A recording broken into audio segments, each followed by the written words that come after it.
Why? Because if you can do that, you'll conquer the world. You think Maya is going to make it an easy thing? Prabhupada explained back in 1972, he only had just a couple hundred disciples at the time.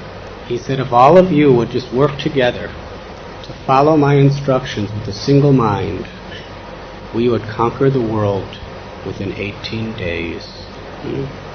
You think Maya wants us to conquer the world with Krishna's love? It is her thankless task to keep the world in illusion.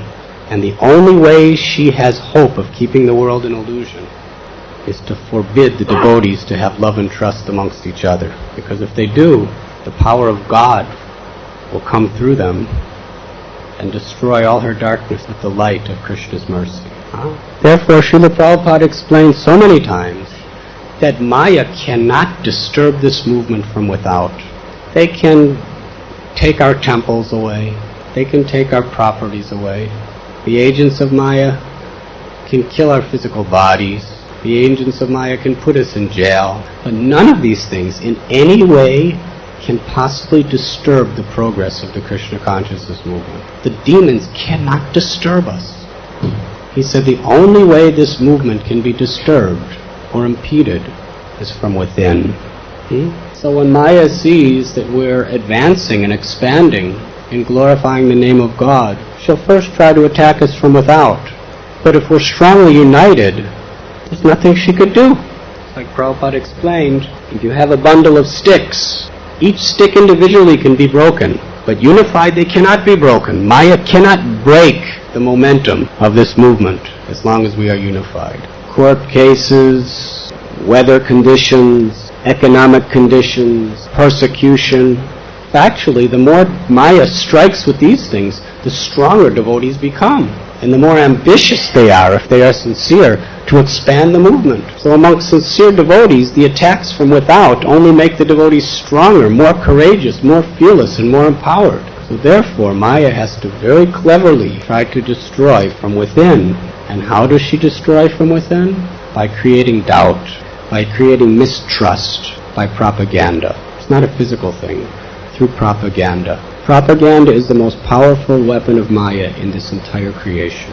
I was just in France, in Paris. The king of France was the most powerful king in Europe. And how was he defeated?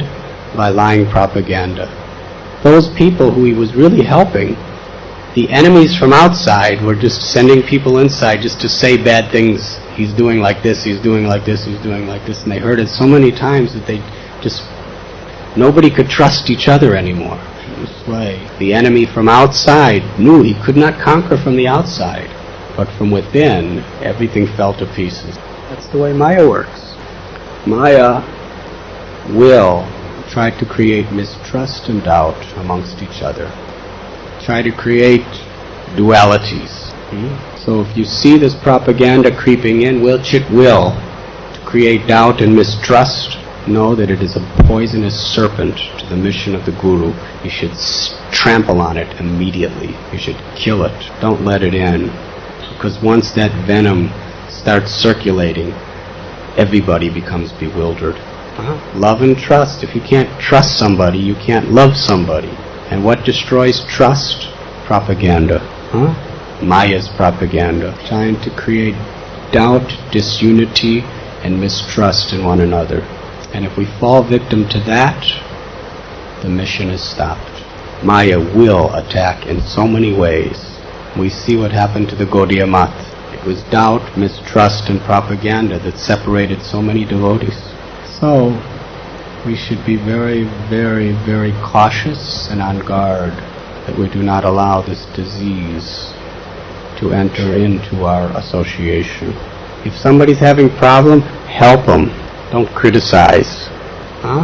If somebody's trying to create some duality or duplicity, this person's against this person or that person's against that person, don't listen. It's Maya.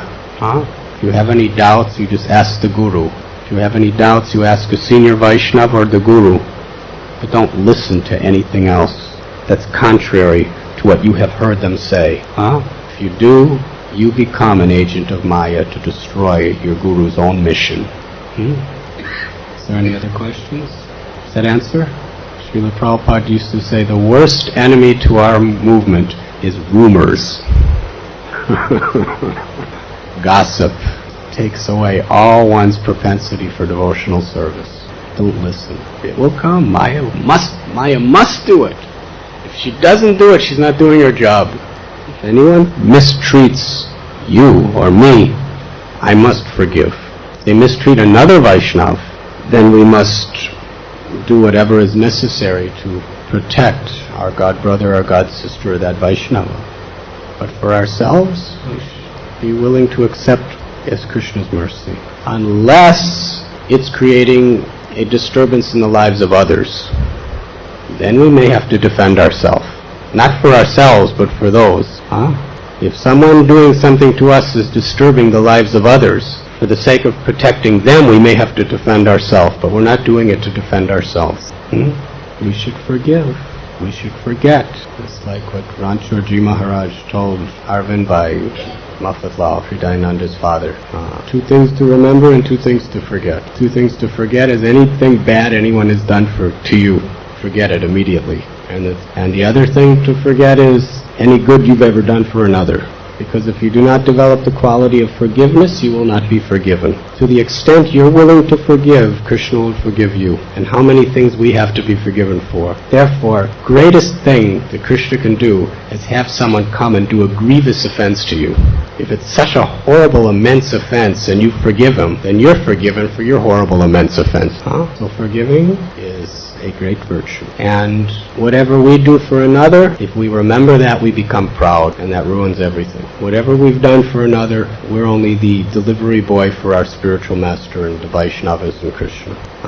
So whatever good we do for another, it's only, if it wasn't for our association with the Vaishnavas and with the Guru and with Krishna, we'd have nothing to give. So we're only delivering. So we shouldn't remember that I have done it. We should remember that Krishna has done it.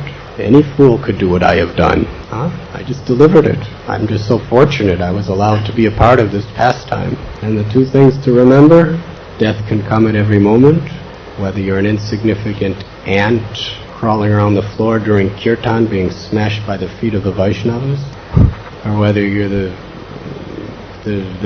future prime minister of the biggest democracy of the world. Death could come at any moment. Therefore, the other thing we should always remember is Krishna's holy name, because his mercy is fully revealed through his name eternally. Srila Prabhupada ki jai. Thank you very much.